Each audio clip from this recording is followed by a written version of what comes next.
tenemos que recordar, para que nos quede muy claro, en qué contexto se está dando este capítulo. Primera cosa que tenemos que recordar, ¿qué semana, en qué marco de tiempo se está desarrollando eso? ¿Se acuerdan?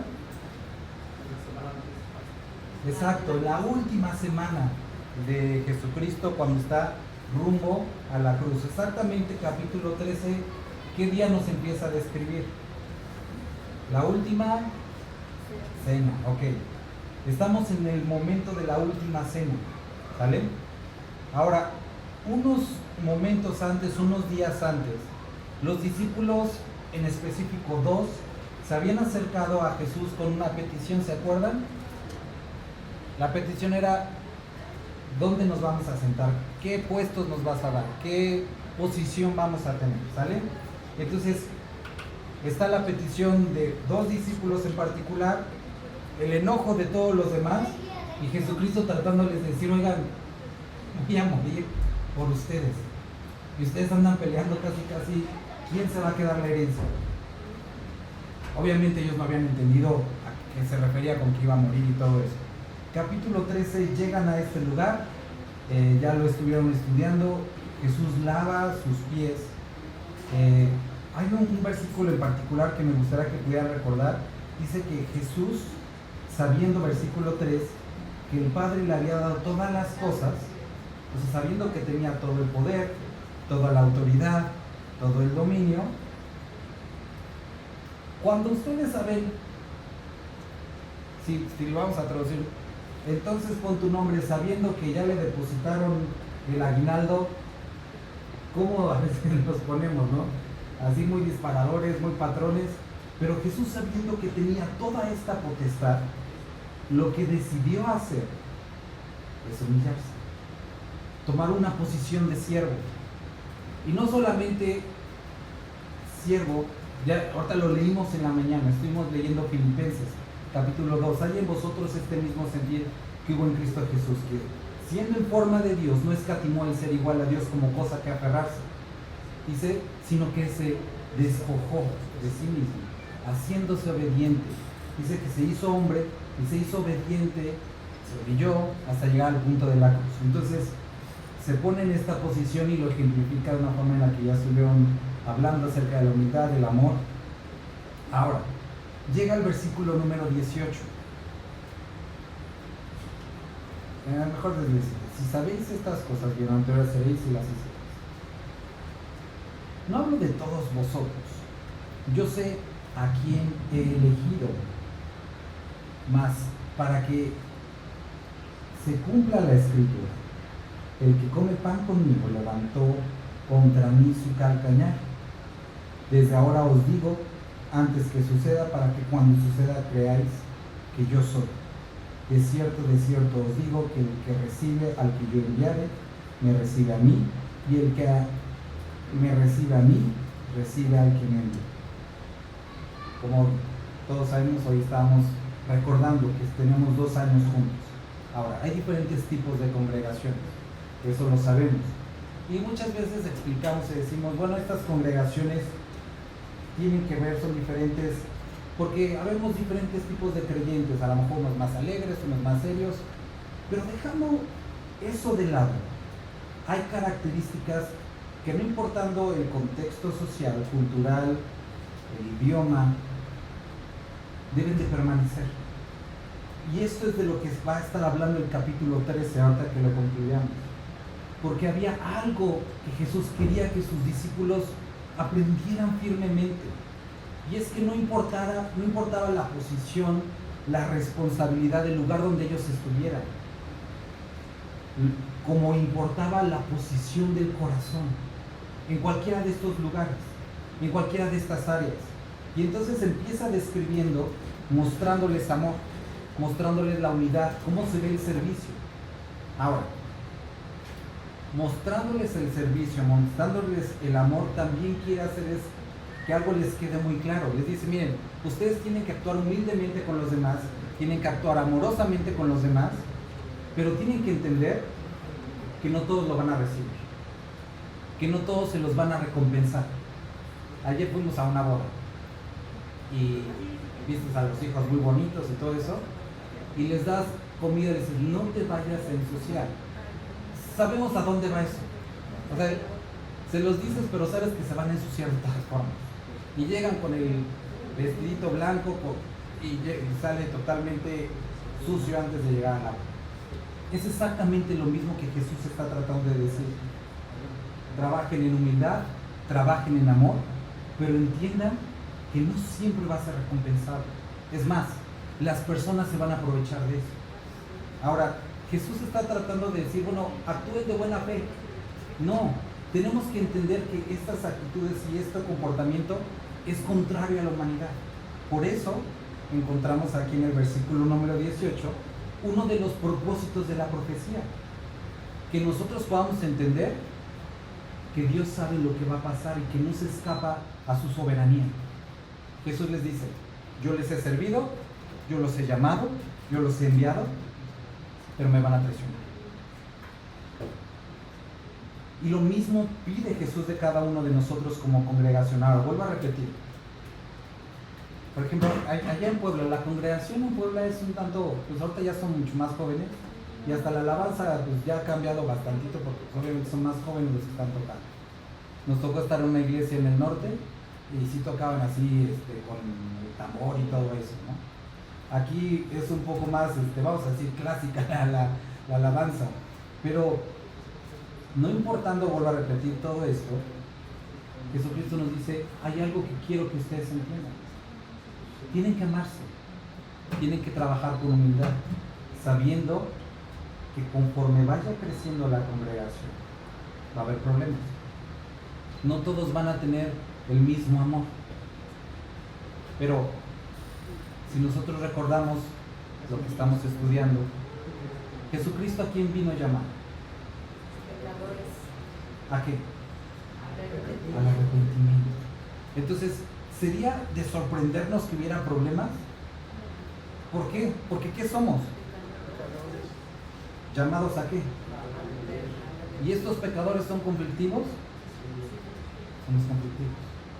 ¿Pero eso cambia de alguna forma la labor que Dios nos ha encomendado? No. Entonces, versículo 18. No hablo de todos vosotros, yo sé a quién he elegido, mas para que se cumpla la escritura, el que come pan conmigo, levantó contra mí su calcañar. Está citando Salmo 41 en el versículo 9, cuando David estaba huyendo de Ahitofel.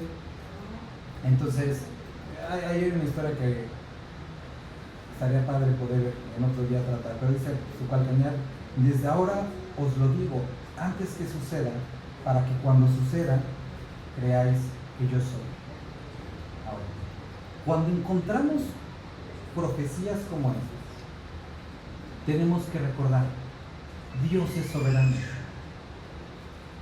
Jesucristo antes de partir le dice a sus discípulos, en el mundo tendréis aflicción, pero confiad, yo he vencido al mundo. Más adelante vamos a ver, voy a dejar el Consolador. La palabra es, o tiene como propósito conocer a Dios, pero también Dios dejó principios y consejos prácticos de cómo debemos comportarnos los creyentes. Por ejemplo, cuando leemos el libro de Timoteo, dice Timoteo, te escribo estas cosas para si tardo en venir, sepas cómo debes de conducirte en la casa de Dios, que es columna y estandarte de la verdad. Entonces, la palabra se anticipa a lo que puede suceder y va a suceder y cómo debemos de reaccionar a ello. Ahora, dice, de cierto os digo, antes de que suceda, para que cuando suceda, creáis que yo soy. ¿Qué es lo que sucede como congregación? Que empiezan los problemas y ¿qué decimos? Ay no, Dios, ¿qué está pasando? Vamos a orar para que Dios tome control. Nunca lo ha perdido. Hermanos, he escuchado muchas veces este tipo de oración. Vamos a orar para que Dios tome control. Nunca lo ha perdido. Estas cosas las tiene contempladas. Dios sabe. Ahora, como una generalidad, no como una generalidad. Muy específicamente, Jesús nos decía, alguno en algún momento me va a traicionar. Eso sería obvio. Pero Él lo dice específicamente. De cierto os digo, el que reciba al que yo enviare, me reciba a mí, y el que me reciba a mí, reciba al que me envió. Vamos a regresar. Habiendo dicho esto, Jesús se conmovió en espíritu y declaró y dijo: de cierto os digo, que uno de vosotros me va a entregar. Entonces los discípulos se miraban unos a otros, dudando de quién hablaba. Y uno de sus discípulos, al cual Jesús amaba, estaba recostado al lado de Jesús. Este pues hizo señas a Simón Pedro para que preguntase quién era de quién hablaba. Él entonces, recostado cerca del pecho de Jesús, le dijo: Señor, ¿quién es? Respondió Jesús: a quien yo diere el pan mojado, aquel es. Y mojado el pan lo dio a Judas Iscariote, hijo de Simón, y después del bocado Satanás entró en él.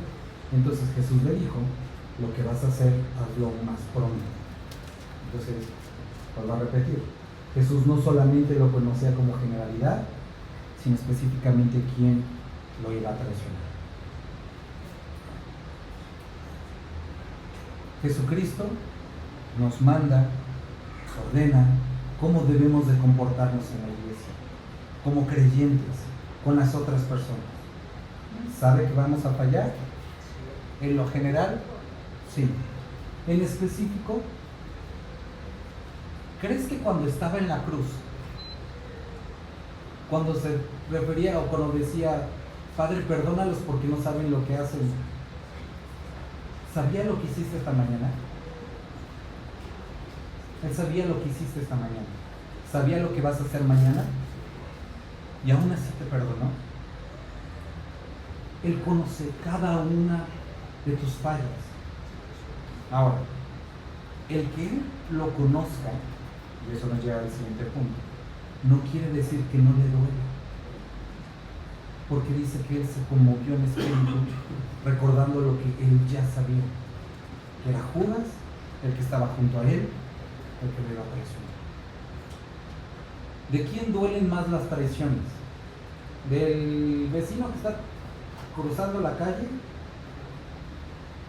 ¿O de los que duermen contigo en casa? De los cercanos. Y Judas, vaya que era cercano. ¿Y los creyentes le fallamos a Dios? ¿Pero qué dice Timoteo acerca de su fidelidad? Aunque nosotros seamos infieles, ¿por qué? Porque Él no puede negarse. Entonces, Él sabía, se conmovió en espíritu y declaró y dijo: de cierto os digo, que uno de vosotros la va a entregar. ¿Alguien me podría ayudar nuevamente a leer el 22 al 24? Entonces los discípulos se miraban unos a otros, dudando de quién hablaba. Y uno de sus discípulos, al cual Jesús amaba, estaba recostado al lado de Jesús. A este, pues, hizo señas Simón Pedro para que preguntase quién era aquel de quien hablaba. También 25-26. Entonces, recostado cerca del pecho de Jesús, le dijo: Señor, ¿quién es? Respondió Jesús: a quien yo diere el pan mojado, aquel es. Y mojado el pan lo dio a Judas Iscariote, hijo de Simón. ¿No se te hace raro? A ver si a lo mejor si habías pensado en esto, ¿no? Que ninguno hubiera dudado de Judas. ¿No se te hace raro? Ninguno. O sea, Jesús dice: uno me va a traicionar. Y todos empiezan a preguntar: ¿quién será? Y empiezan a hacerse señas a tal grado que Pedro, de chismoso, le dice: oye, pregúntale que quién. Pero ninguno pensó en Judas. Ahora, la palabra nos dice que robaba. Ninguno se dio cuenta. La palabra nos dice en los otros evangelios que esto era algo anticipado. Ninguno se dio cuenta. ¿Por qué crees? Gracias, hermano. ¿Por qué crees que nadie pensó en Judas? Porque la hipocresía era algo a lo que se había acostumbrado. Era muy bueno en esto.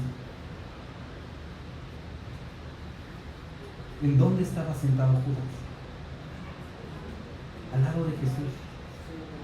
Entonces, el lugar físico donde tú estás no determina la cercanía y en tu corazón, en tu lealtad con Jesucristo.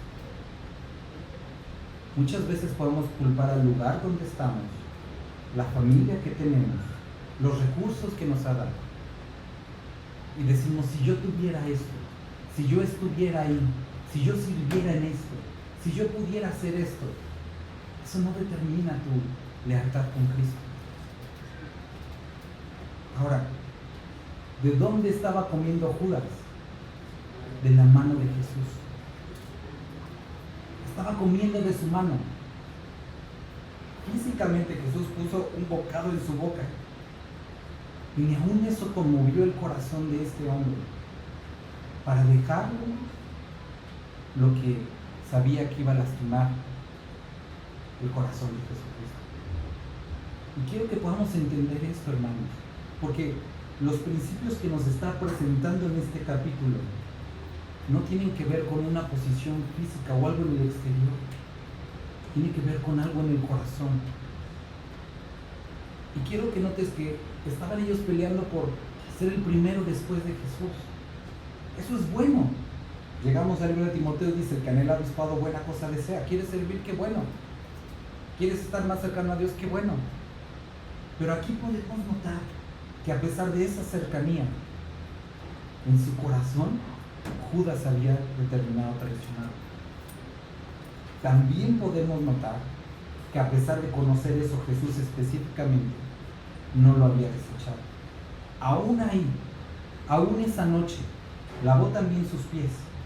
Y no solamente los lavó, sino que lo alimentó.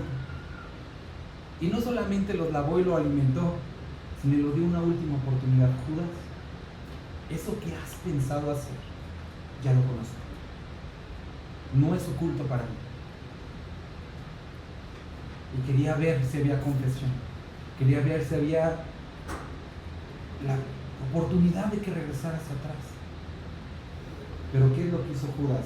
Afirmó su corazón en esa necedad, en esa traición, y caminó en un sentido completamente opuesto.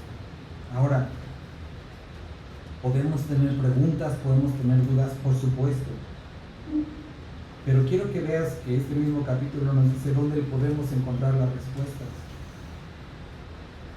Juan, recostándose en el corazón, en el pecho de Jesucristo, preguntó: ¿quién es? Y obtuvo respuestas. ¿Tienes dudas? ¿Tienes preguntas? Acércate a Cristo. Acércate a su corazón.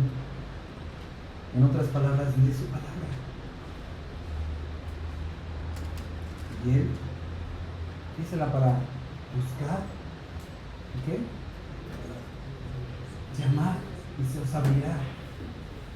Y Dios está dispuesto a hablarte, está dispuesto a usarte. Pero ¿sabes cuál es el problema que a veces tenemos como congregación, como creyentes? Que tenemos nuestra propia agenda, que tenemos un prejuicio acerca de cómo Dios debería de usarnos o dónde deberíamos de estar. Pero se trata de lo que Él dice. Y como Él le dice, ahorita compartía con uno de nuestros hermanos. Mi esposa y yo estuvimos 5 años en Atlisco. Bueno, anterior a eso, estuvimos, ya ni me acuerdo cuántos meses, en Sinaloa, con el propósito de quedarnos allá y después supuestamente nos íbamos a ir a Ecuador o algo así, y vendimos todas nuestras cosas, y de repente Dios dice: regresen a Puebla. Y nosotros: ¿qué? Pero si ya venimos. Y Dios fue tan firme en eso, y cuando llegamos nos mandó a Atlisco y nosotros dijimos: bueno, ya, algo bueno va a salir de ahí. Invertimos 4 años y medio en Atlisco, y el momento en el que la iglesia era una super iglesia, constaba de 2 familias. Después de 4 años y medio. Y después de esos 4 años y medio, más el tiempo que estuvimos en Sinaloa, nos regresa nuevamente a Puebla. Y ahorita, por la gracia de Dios, nuevamente estamos en Atlisco, iniciando un estudio bíblico otra vez. Pero los tiempos de Dios, las cosas de Dios son sus cosas, sus tiempos, sus planes, sus propósitos. Por eso la palabra dice que los caminos del hombre no necesariamente, no siempre son los de Dios. Por eso dice, pídele a Dios que ordene tus caminos. Encomienda a Jehová tu camino. Él enderezará tus veredas. Entonces, aquí estaba Juan consultando a Jesucristo. Ahora, ninguno de los que estaban en la mesa, versículo 28, entendió por qué le dijo eso. Porque algunos pensaban, puesto que Judas tenía la bolsa, que Jesús decía, compra lo que necesitamos para la fiesta, o que diese algo a los pobres. Cuando él, pues, hubo tomado el bocado, luego salió, y era ya de noche. Representa mucho la condición de su corazón. Entonces, nunca nadie lo supo, lo consideró hasta que sucedió. Y querido hermano, el libro de Gálatas, Gálatas, nos habla acerca de esto. Nos habla cuando hay problemas en la iglesia. Nos habla cuando hay pecado en la iglesia. Dice, vosotros que sois espirituales, restauren a los hermanos, pero con espíritu de mansedumbre, y describe algo como este, sabiendo que ustedes también pueden ser tentados. ¿Qué es lo que nos describe? Una dependencia absoluta de Cristo Jesús en todas las áreas, en lo que conocemos y en lo que no conocemos, en lo que hemos caminado y en lo que no hemos caminado. Quiero que recuerdes, porque muchos de aquí sé que tienen ya tiempo con el Señor. Cuando nosotros vamos al libro de Samuel, el arca es capturada, es llevada a la tierra de los filisteos y ahí está bastante tiempo. Después regresa, pero no se va a Jerusalén, se queda en la casa de un hombre, y ahorita se me fue el nombre. Ahora, está ahí durante un periodo de cerca de 20 años. Imagínate ahí a los hijos viendo el arca en la sala, viéndola todos los días, vienen, van, se acostumbran a la presencia de Dios. La casa es bendecida, son prosperados. Y los hijos crecen viendo el arca todo el tiempo. Y a veces somos de esa forma. Disfrutamos de la presencia de Dios, disfrutamos de una sana doctrina, de cantos, de un compañerismo, todo. Es transportada ahora el arca de nuevo a Jerusalén. Y en el camino, uno de estos hijos, Usa, que estuvo gran parte de su vida en contacto con el arca, pensó que podía contener el poder de Dios. Y la tocó. ¿Y qué pasó? Murió. Porque Dios no cambia. Dios es el mismo. Y no podemos tener la jactancia de decir, yo ya sé hacer ministerio, yo ya sé controlar la presencia de Dios. Dios es Dios. Y tenemos que estar constantemente dependiendo de Él. No importa los años, no importa el tiempo, no importa el ministerio que tengamos. Dependamos de Él. Entonces, versículo 31, cuando hubo salido, dijo Jesús, ahora es glorificado el Hijo del Hombre, y Dios es glorificado en Él. ¿Puede leer alguien el versículo 32 y 33? Si Dios es glorificado en Él, Dios también le glorificará en sí mismo y enseguida le glorificará. Hijitos, aún estaré con vosotros un poco y me buscaréis, pero como dije a los judíos, así os digo ahora a vosotros, y a donde yo voy, vosotros no podéis ir. También el 34, por favor. Un mandamiento nuevo os doy, que os améis unos a otros, como yo os he amado, que también os améis unos a otros. Este mandamiento en realidad era nuevo. ¿Alguien se acuerda dónde vemos algo como esto? Es en la Biblia, sí, pero en Éxodo. Ahora, esto no era un mandamiento nuevo, pero incluso le habían preguntado a Jesucristo acerca de eso. Pero lo que de alguna forma vamos a decir que sí era nuevo, o Jesucristo lo decía, un mandamiento nuevo os doy, que os améis unos a otros. Y si quieres subrayarlo, como yo os he amado. ¿Cómo es que Jesús nos ha amado? ¿Mande? ¿Qué dice?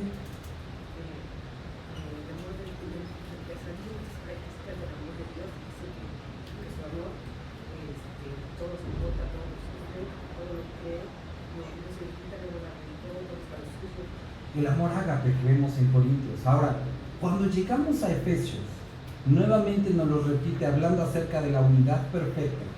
Efesios capítulo 5, creo que es el 23, nos dice: maridos, amen a sus esposas como Cristo. ¿Y qué dice? Y entregó su vida por ella. Un amor sacrificial. Nos recuerda aquí, primero, Jesucristo dio el ejemplo de amor, de humildad y de servicio. También nos advierte: no todos van a corresponder. ¿Te tienes que espantar? No, así es esto. Tiene esto que como cambiar la forma en la que sirves. No debería. Jesucristo está en control, por supuesto. Lo sabe específicamente, sí, sabe qué momento, sabe qué persona. Ahora, a pesar de esto, ¿Él le da igual? No, de ninguna forma. Él se contrista, Él se duele de nuestros pecados, se duele de nuestras fallas. Lo vemos en la vida de Judas. Ahora, ¿qué es lo que tenemos que hacer? Nos recuerda algo: ámense como yo los he amado. Ahora, ¿de qué forma? Regresamos al Antiguo Testamento y también recordamos el Nuevo. Sin derramamiento de sangre no hay remisión de pecados. Cuando nosotros vemos en el Antiguo Testamento, la única forma de alcanzar el perdón o que se cubriera momentáneamente el pecado o la falta era el derramamiento de sangre. Incluso entre seres humanos debería de haber un castigo o una restitución. Llegamos a los problemas como congregación, como entre hermanos, y sigue siendo lo mismo. Para que una relación se restituya, necesita haber un pago, necesita haber muerte, alguien necesita morir. Ahora, sabemos que Cristo murió por nuestros pecados, han sido pagados, pero sigue estando esto: cuando hay un conflicto, alguien tiene que morir. Y nosotros decimos, la Biblia dice: si quieres venir en pos de mí, si quieres amar como yo he amado, toma tu cruz, sígueme, pero muere a ti mismo. Entonces, vemos que hay un conflicto entre hermanos y tenemos que entender que alguien tiene que morir. La pregunta es: ¿vas a seguir el ejemplo de Jesús y vas a morir tú? Porque es muy fácil decir, bueno, que Él se arrepienta, que Él me pida perdón, que Él cambie. Pero el que tiene que morir eres tú, si quieres seguir los pasos de Cristo. Entonces quiero que veas primero que la humildad del amor que está modelando Cristo es contrario a la naturaleza humana. Sabe y nos enseña Dios que va a haber una resistencia, pero que también Dios se duele de esa resistencia. Aún así nos pide: necesitas morir, porque de otra forma no vas a poder perdonar a Judas cuando se siente junto a ti. No vas a poder soportar a Pedro cuando sea impulsivo cerca de ti. Y necesitamos entender si estamos dispuestos a seguir sus pasos y morir a nosotros mismos. Queridos hermanos, todos anhelamos como congregación crecer y servir a otras personas y que el nombre de Dios sea glorificado. Ajá. Pero siendo realistas, tú como creyente individual estás capacitado para edificar a otras personas hoy, en este momento, o los echarles de perder. Porque muchas veces decimos: ay, sí, pues hay el Alfredo, el hermano Alfredo, el pastor Alfredo, que él sabe que la iglesia somos todos nosotros. Él tiene una labor de sobreverbo de verbal, de predicar la palabra. Pero ¿a quién se le encomendó ir y hacer discípulos? A todos. ¿Al pastor? A todos. Esa es labor de todos. Pero si cuando vengan esos hermanos no estamos ni capacitados ni dispuestos a humillar nuestro corazón, a servirles, y que entre alguien y dice: hermano, ¿me podría detener? Ay, no, es que yo soy anciano de la iglesia, yo no detengo cosas. ¿En serio? Si cuando alguien te quiera pedir un consejo, dices, no, primero ve con el hermano, yo soy para consejos más complicados. ¿En serio? Tienes que hacer una cita. ¿De veras es así? Las cosas no funcionan de esa forma. Debemos de tener la disposición de doblegar nuestro corazón y servir a las personas. Porque de otra forma, ¿para qué queremos ser más? Si nos vamos a consumir entre nosotros. Necesitamos aprender. Jesús decía otra parte, lo que significa no quiero, ¿qué? ¿Te acuerdas qué dice? Sacrificio. ¿Qué quiero? Misericordia. Vayan y aprendan lo que es misericordia. Y entonces ellos estaban muy sacrificados. Dios, pues yo quiero servirte, y mira, aunque me cueste trabajo, voy a ser el mayor entre mis hermanos. Quiero misericordia. Sean capaces de servirse los unos a los otros, a pesar del rechazo, a pesar de la contrariedad, a pesar del dolor, y que puedan morir a ustedes y perdonar. Ahora, versículo 35, alguien que lo pueda leer.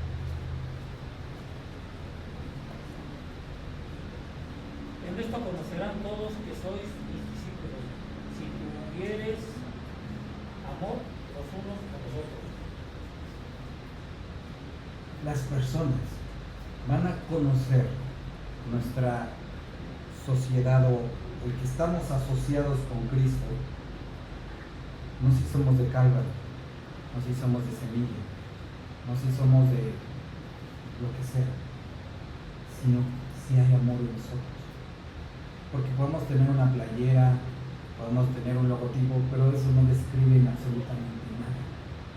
Miren, nosotros podemos ver que al paso de los años y de la historia han nacido y crecido grandes denominaciones, y conocemos las denominaciones históricas que han hecho demasiado bien. Yo, por ejemplo, recuerdo con mucho amor a muchos pastores amigos de la iglesia metodista, porque a donde vas, al rincón más alejado del país, hay una iglesia metodista. Hicieron una labor enorme, pero crecieron, abandonaron algunos, no algunos esto, y la denominación en algún sentido cayó en el olvido. Asambleas, presbiterianos, bautistas, porque esos somos simplemente grupos de hombres, pero el nombre es lo de menos. Lo que importa es el nombre que está sobre todo nombre, que es Jesucristo. Eso es lo que importa. Y queridos hermanos, hoy no estamos celebrando a nadie, estamos celebrando a Cristo, porque eso es lo que nos une. Yo antes de pertenecer a un movimiento pertenezco a Cristo, y eso es lo que realmente importa, y eso es lo que a veces podemos llegar a perder de vista, porque no vamos a llegar al cielo y va a haber una fila para bautistas, una fila para metodistas, una fila. Vamos a ser un solo cuerpo, y a veces no queremos servir unos con otros cuando somos un solo cuerpo y tenemos un solo propósito.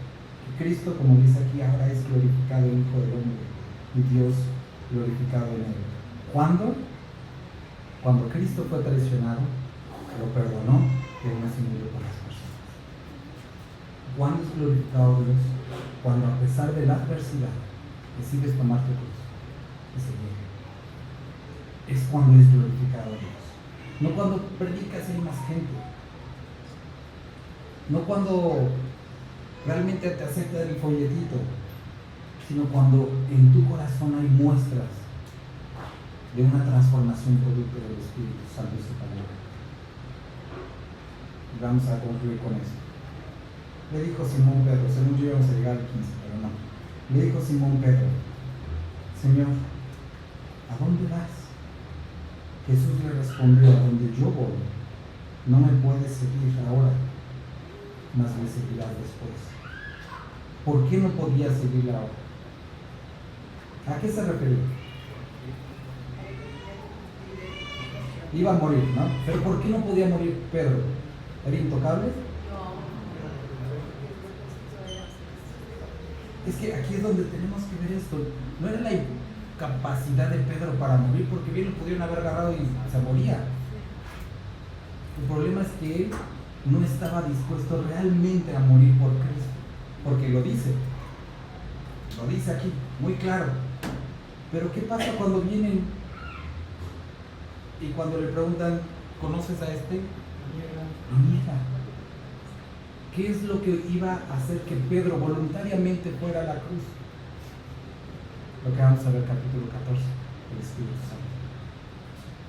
El Espíritu Santo en su vida. Y queridos hermanos, esto es para el capítulo que viene, pero van a estar estudiando más bien estas tres relaciones. Cuando el Espíritu Santo está con nosotros, antes de la conversión, convenciéndonos de pecado, juicio, justicia, cuando viene a morar en nosotros en el momento de la conversión, y después llegando a Hechos una experiencia posterior, que es la llenura del Espíritu Santo cuando viene sobre nosotros. Ahora, en este punto, los discípulos ¿tenían al Espíritu o no tenían el Espíritu? No había muerto Cristo, no había venido el Consolador. Y acuérdate, el Espíritu Santo viene a morar en nosotros cuando somos salvos. Y como Cristo no había muerto, todavía no había llegado ese momento. Por eso más adelante en Juan vamos a ver que aparece Jesucristo, sopla sobre ellos y les dice, reciban al Espíritu Santo. Y después una posterior, el libro de Hechos, les dice, esperen la llenura, la promesa, y sucede en el día de Pentecostés. Nada más para terminar, te recuerdo estas tres cosas. Así como hay tres relaciones positivas, con, en y sobre, también hay tres relaciones negativas o respuestas que nosotros podemos tener al Espíritu Santo. Una, la vemos en el libro de Hechos. Vosotros resistís al Espíritu Santo, convenciéndonos, diciéndonos, y nosotros diciendo no. Esteban les dice a los fariseos, ustedes resisten al Espíritu Santo una y otra vez. Primero. Segunda, que nosotros encontramos, contristar al Espíritu Santo. Y esto nos lo dice Efesios, es por pecado. El Espíritu Santo que mora en nosotros es contristado. Y como lo vemos en el libro de Josué, les dice, si ustedes caminan el pecado, yo no voy a echar de delante de vosotros a las demás naciones. El libro de Josué representa la vida llena del Espíritu Santo, y ellos al estar en pecado es vivir una vida sin fruto, sin victoria. Tercera, es lo que encontramos en Tesalonicenses, que es apagar al Espíritu Santo. Y en ese capítulo nos dice es por menospreciar la profecía, la palabra. Leyendo la palabra decir, ese ya lo sé y no es para mí. Queridos hermanos, como iglesia el día de hoy, y desde la semana pasada leímos, necesitamos caminar en humildad, en servicio y en amor. ¿Esto va a ser bien recibido siempre? No. A Dios le da igual, por supuesto que no se duele a Dios. ¿Qué nos pide? Sigue mis pasos. Ama de tal forma que mueras a ti mismo y puedas servir a los demás. ¿Pero cómo lo hago? Necesitas amor. Capítulo 14. La llenura del Espíritu Santo, la cercanía con Dios, el permanecer en su palabra, nos va a llevar a perseverar en eso. Como iglesia necesitamos estar recordando esto constantemente, porque somos conflictivos los seres humanos. Necesitamos de Él, su presencia, su Espíritu y su palabra. Vamos a orar. Señor Jesús, queremos agradecerte por este tiempo, agradecerte por la oportunidad que nos das de estudiar tu palabra. Nos encomendamos a tu gracia y te rogamos que tú fortalezcas nuestras vidas.